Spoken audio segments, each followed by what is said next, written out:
राजेश त्रिवेदी जी, गुरुदेव आपके चरणों में दास का कोटि कोटि प्रणाम। गुरुदेव, संसार में रहते हुए पारिवारिक जिम्मेदारियां निभाते हुए मन कभी कभी इतना शांत हो जाता है कि क्या बताएं। महाराज जी, कभी कभी ऐसा लगता है कि भाग जाएं, वृंदावन चले जाएं। गुरुदेव, इस परिस्थिति हाँ का सामना कैसे करें? हाँ, लगता है ऐसा, क्योंकि बात कह देना सरल है, उसका निर्वाह करना बहुत कठिन है। परिवार की बहुत तरह की आवश्यकताएं होती, बहुत मांगे होती हैं, बहुत तरह की व्यवधान व्यवस्था। अगर उसमें भजन कर ले गए तब तो भगवत प्राप्ति बहुत सहज है। अच्छा, आप वृंदावन भाग के आओगे तो समस्या रहित है क्या? यहाँ भी समस्या है। आप सोचो, कहाँ भाग के जाओगे? जहां जाओगे हमें वो स्थान बताओ जहां समस्या ना हो। माया के द्वारा रचित जितने भी सब स्थान हैं, अभी आप चिदानंद वृंदावन को थोड़ी देख पाए हैं, नहीं तो समस्या नहीं कोई।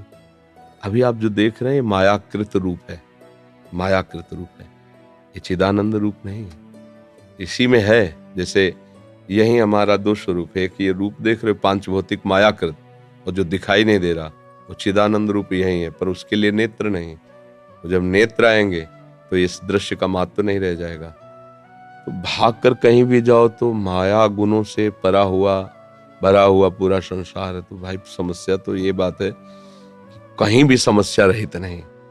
अगर आप वही समस्या रहित हो गए तो कहीं भी समस्या नहीं है। तो हमें लगता है वहीं डट के लड़ो और विजय प्राप्त करो। जैसे भगवान ने जिसके लिए जो कर्म विधान कर दिया है वो भोगेगा, आप उसका सहयोग करो।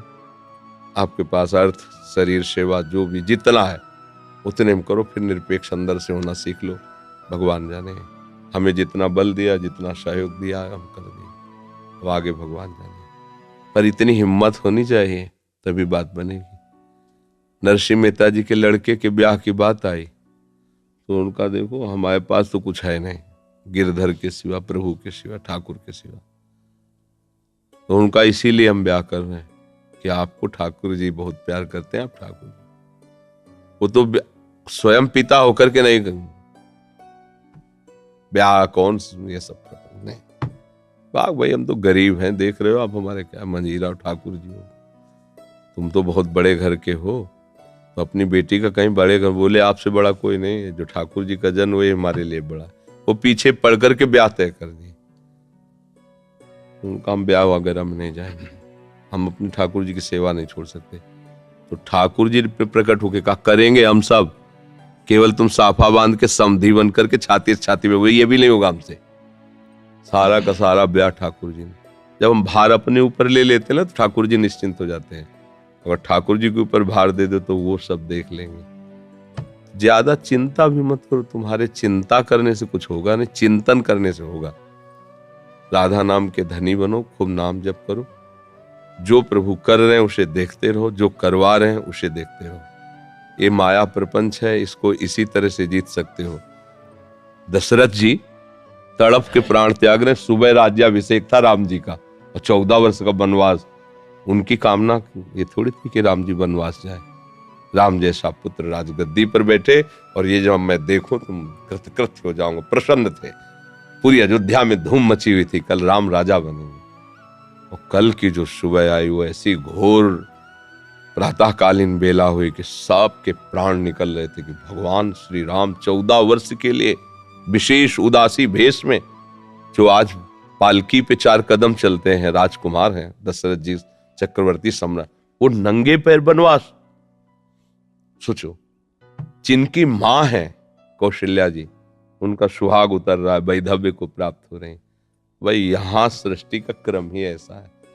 तो नाम जप करते रहो, जैसा हो रहा है उसे देखते रहो, जितना वो संभलवा रहे संभालते रहो, प्रभु के भरोसे रहो, तो हमें लगता है फिर आप निकल सकते हो। नहीं तो प्रायः ये ऐसा झंझट है माया का कि बड़े बड़ों को फंसा करके भगवत विस्मरण करा ही देता है, भगवत विस्मरण करा देता है। इसीलिए गोपीजनों की महिमा है कि सब परिवार में रहते हुए भी एक क्षण के लिए भी श्री कृष्ण चिंतन नहीं छोड़ा। वो ऐसे ही सेवा करती थी जैसे एक सदगृहिणी करती है। तभी परमहंस सुखदेव जी, उद्धव आदि ज्ञानी उनकी चरण धूलि माथे कि गृहस्थी में रहकर परिवार की सेवा करते हुए श्री कृष्ण प्रेम में मतवाला हो जाना, ये बड़ी दुर्लभ बात है। तो भागने की जरूरत नहीं, जहां हो वहीं हर समय नाम जपना और ये विचार रखना कि होगा वही जो प्रभु जी चाहते हैं। आप प्रयास कर रहे हो, ठीक है।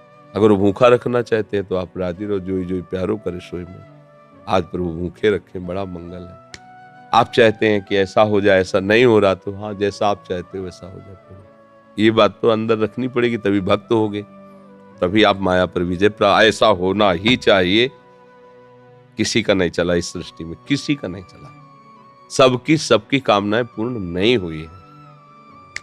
लाडले लालजू प्रकट हो रहे हैं, अभी प्रकट हो रहे हैं, अभी नंदाले भेज रहे हैं। देवकी मैया अपनी गोद में ढंग से खिला भी नहीं सकी। जिनको ये सौभाग्य मिला, नौ किशोर ठाकुर जी ऐसे जाग छोड़ के जा रहे हैं जैसे पहचानते भी नहीं। मैया तड़प तड़प करके वहां रो रहे। आप मथुरा आ गए, मथुरा से द्वारिका। ये क्या है? भगवान ये दिखा रहे हैं कि सृष्टि का क्रम ऐसा है। कभी विजय है तो कभी हार है, कभी सुख है तो कभी दुख है, कभी लाभ है तो कभी हानि। ये चलता ही रहेगा। धैर्यपूर्वक भजन